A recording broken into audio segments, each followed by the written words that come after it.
ማንም በአለም ታሪክ ላይ ዘላለም የነገሰ ንጉስ የለም ገብቷችኋል ያሁኑ ጠቅላይ ሚኒስተር መርቶ ያልፋል ግን የማያልፉ ነገሮች አሉ ተሰርተው የሚያልፉ ነገሮች አሉ ለትውልድ የሚጠቅሙ ነገሮች አሉ ይህ ግድብ 14 አመት ሙሉ ገንዘባችንን ሲበላ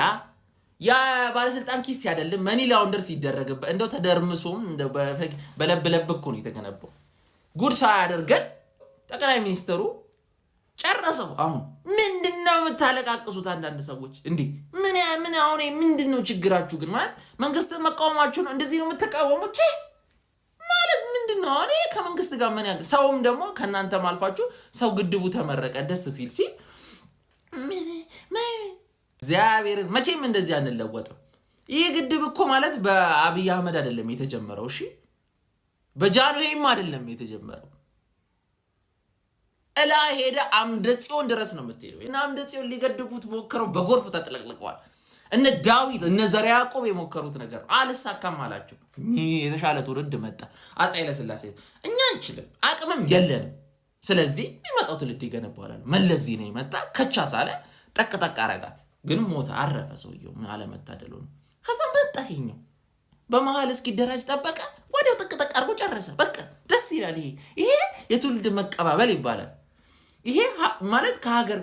እሱ ለፈለገው ነገር ብሎ ያደረገው ምንድነው ማለት እውነት በጣም ያዘን አሁን መጠየቅ ያለብን ነገርኛ ይህ ግድብ ከዚህ ግድብ እንዴት እንጠቀም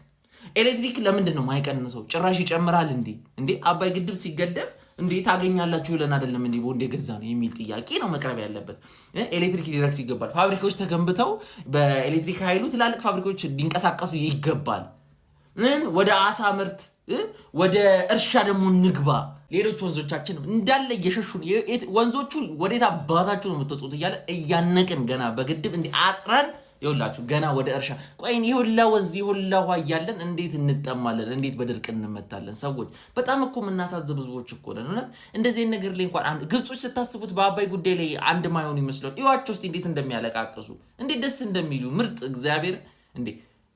ሌላ ነገር ነው መንግስትን ስትቃወሙ ስደግፉን በልኩ አርጉት ወይ በጣም ታሽቃብጣላችሁ ወይ ደግሞ በጣም ጥግ ይዛችሁ ተሳዳቢ ትሆናላችሁ ምንድነው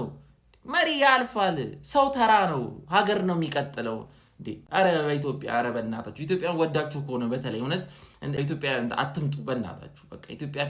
ደስ ይላል እውነት እንኳን ደስ አላችሁ በጭቅጭቅ ጀመርኳችሁና